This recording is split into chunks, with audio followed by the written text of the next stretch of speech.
오늘 우리에게 주시는 하나님의 말씀은 시편 66편에서 67편까지의 말씀입니다. 시편 66편과 67편 말씀, 제가 가진 성경은 구약 848쪽에 있습니다. 우리 드라마 바이블 어플을 통해 함께 듣고 은혜 나누도록 하겠습니다. 제66편 시 인도자를 따라 부르는 노래. 온 땅이여 하나님께 즐거운 소리를 낼지어다. 그 이름의 영광을 찬양하고 영화롭게 찬송할지어다.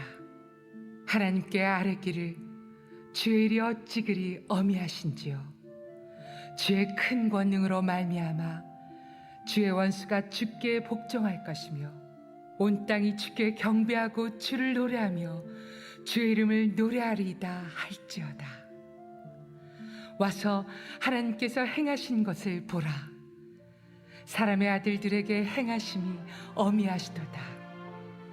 하나님이 바다를 변하여 육지가 되게 하셨으므로 무리가 걸어서 강을 건너고 우리가 거기서 주로 말미암아 기뻐하였도다. 그가 그의 능력으로 영원히 다스리시며 그의 눈으로 나라들을 살피시나니 거역하는 자들은 교만하지 말지어다. 만민들아 우리 하나님을 송축하며 그의 찬양 소리를 들리게 할지어다. 그는 우리 영혼을 살려두시고 우리의 실족함을 허락하지 아니하시는 주시로다. 하나님이여 주께서 우리를 시험하시되 우리를 단련하시기를 은을 단련함 같이 하셨으며 우리를 끌어 그물에 걸리게 하시며 어려운 짐을 우리 허리에 메어 두셨으며 사람들이 우리 머리를 타고 가게 하셨나이다. 우리가 불과 물을 통과하였더니 주께서 우리를 끌어내사 풍부한 곳에 들이셨나이다. 내가 번제물을 가지고 주의 집에 들어가서 나의 서원을 주께 갚으리니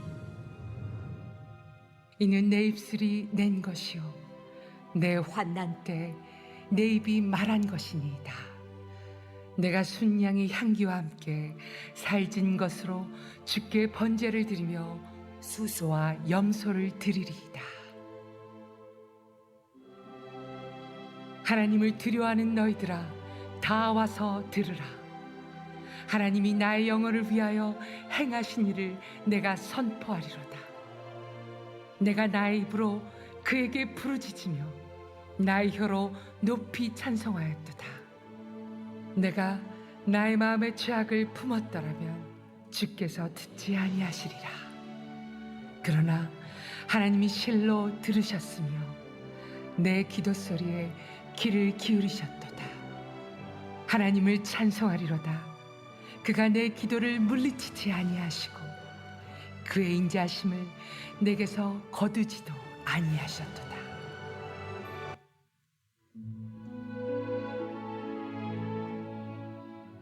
제67편 시 곧 노래. 인도자를 따라 현악에 맞춘 것.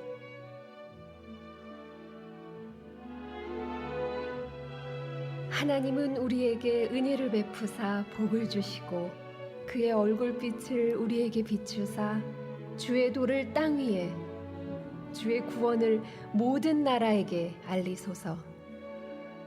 하나님이여 민족들이 주를 찬송하게 하시며 모든 민족들이 주를 찬송하게 하소서. 온 백성은 기쁘고 즐겁게 노래할지니 주는 민족들을 공평히 심판하시며 땅 위의 나라들을 다스리실 것임이니이다. 하나님이여 민족들이 주를 찬송하게 하시며 모든 민족으로 주를 찬송하게 하소서.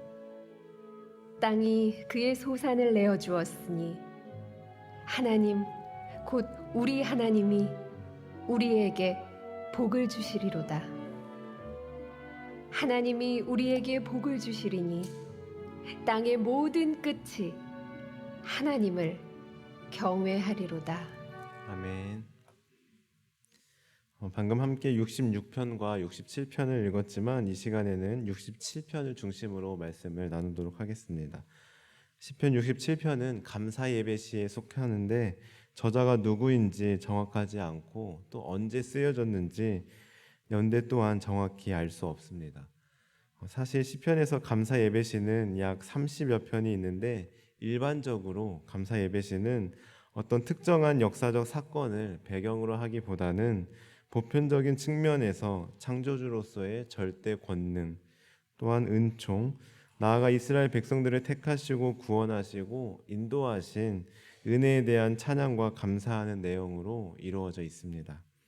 그런데 오늘 함께 읽으신 시편 67편은 일반 감사 예배 시와는 조금 다른 특징이 있습니다.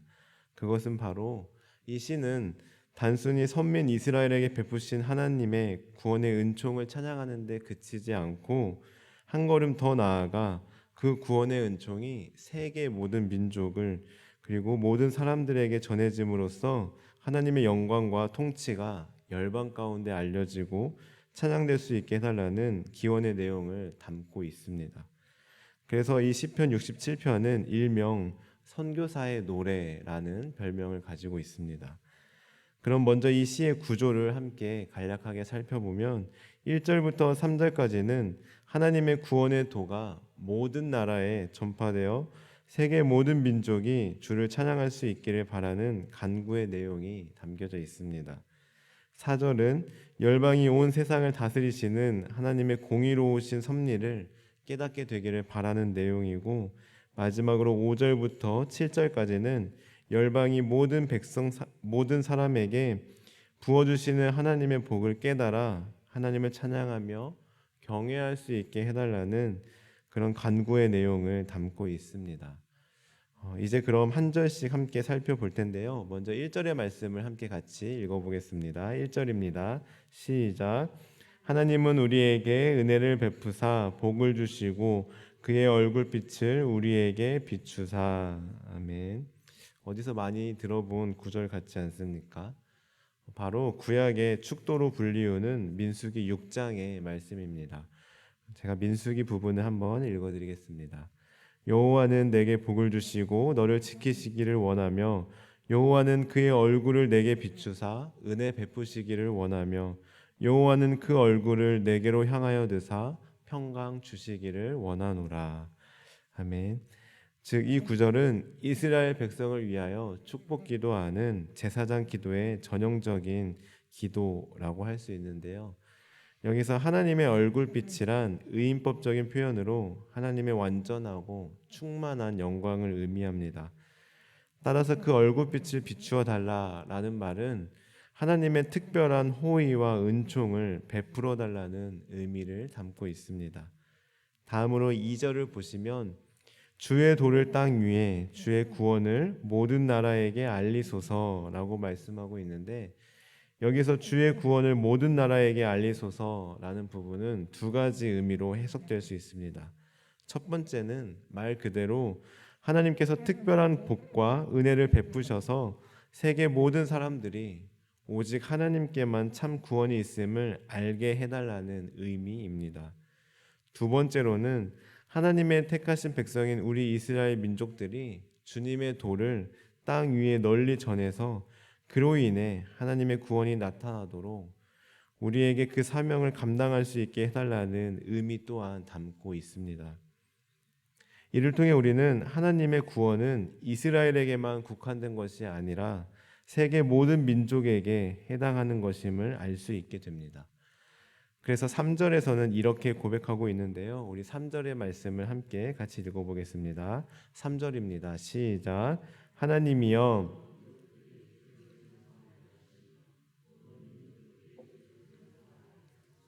아멘. 상식적으로 하나님을 찬송할 수 있는 사람은 바로 하나님의 구원의 역사를 경험한 사람, 그래서 하나님이 누구인지 분명히 아는 사람입니다. 하나님을 경험하고 하나님의 살아계심을 믿는 사람만 하나님을 찬양할 수 있습니다. 이것은 너무나 당연한 원리입니다. 따라서 이 구절에서 모든 민족들이 하나님을 찬송하게 해달라는 말은 곧 모든 민족들로 하여금 하나님의 구원에 참여하여 모두가 다 하나님의 백성이 될 수 있게 해달라는 의미인 것입니다. 나아가 5절에서 다시 한번 동일하게 반복적으로 고백한 것으로 보아 그만큼 이방인의 구원에 대한 간절한 바람을 느끼게 됩니다. 이처럼 이스라엘 백성들은 예배 중에 이 감사 예배시를 노래함으로써 자신들을 구원하시고 인도하신 하나님의 구원의 역사, 은혜에 감사하며 찬송을 올려드렸습니다. 그러나 그들은 그것에 만족하지 않고 그것에 그치지 않고 나아가 모든 민족들도 자신들이 경험한 하나님을 만나고 경험하여 함께 하나님을 높이고 찬송할 수 있게 되기를 간절히 바랐던 것입니다. 그렇다면 우리는 어떻습니까? 우리 마음 가운데 진심으로 세계 모든 열방이, 세계 모든 사람들이 하나님을 만나고 경험하기를 진심으로 바라고 있습니까? 아니면 그 바람의 대상이 우리 가족, 우리 자녀들, 우리 교회에만 국한되어 있지는 않습니까? 우리는 마땅히 우리를 구원하시고 우리 가족에게, 우리 교회 성도 가운데 베푸신 하나님의 은혜를 감사하며 찬송하며 하나님께 영광을 올려드려야 합니다. 당연히 그래야 합니다. 그러나 그것에 만족하고 안주해서는 안 됩니다. 아직도 예수님을 알지 못하고 구원받지 못한 이웃을 떠올리며 그들에게 부지런히 복음을 전해야 합니다. 마땅히 기꺼이 전해야 합니다.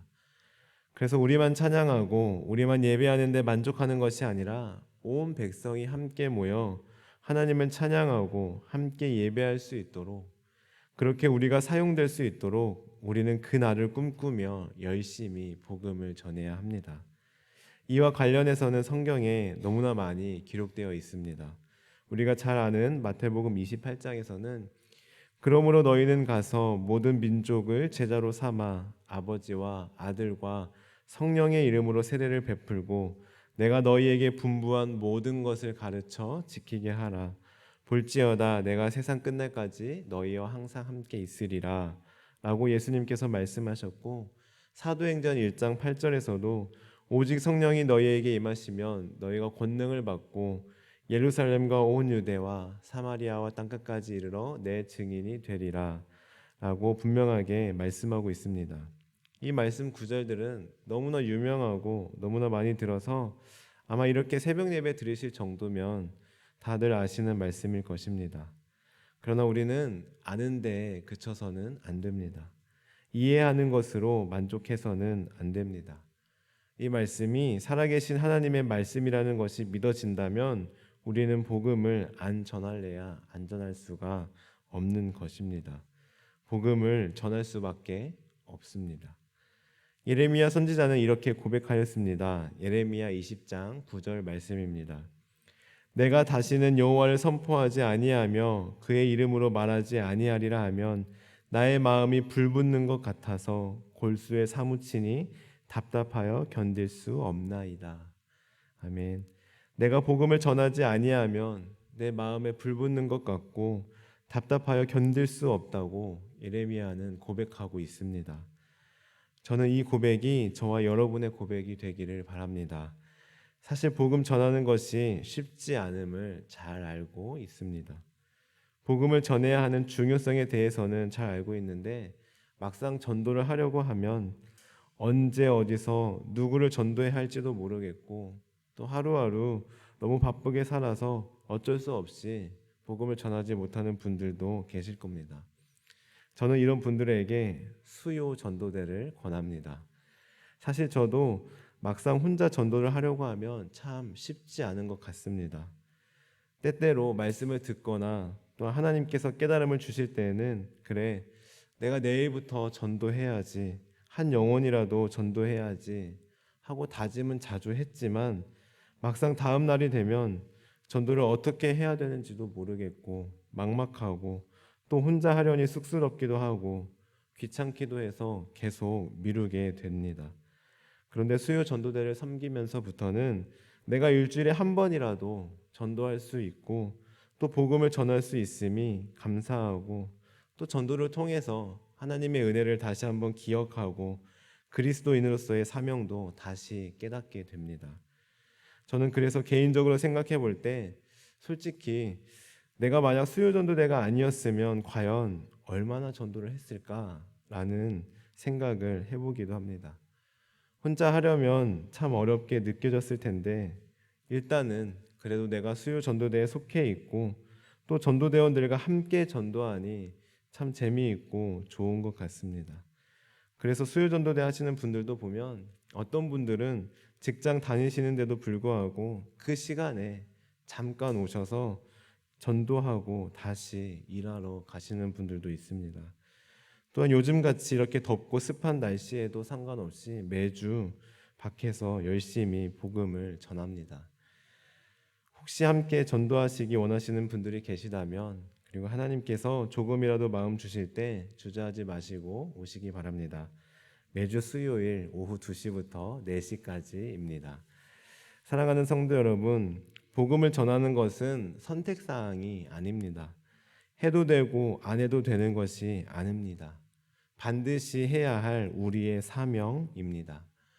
오늘 말씀을 기억하며 우리를 구원하신 하나님의 은혜에 감사하며 우리끼리만 찬송하고 우리끼리만 예배하는 것에 만족하는 것이 아니라 나아가 모든 민족들이 함께 하나님을 찬송하고 예배하는 날이 오기를 간절히 바라며 열심히 복음을 전하는 사명을 감당하는 우리 모든 성도님들 되시길 주님의 이름으로 간절히 축원합니다.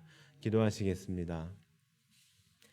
하나님 아버지, 저희들 하나님의 은혜를 먼저 경험한 사람으로서 우리만 누리고 우리만 간직하는 것이 아니라 하나님의 바람처럼 예수님의 명령처럼 모든 사람들에게 복음을 전하는 사명을 감당하는 우리 모두 되게 하옵소서.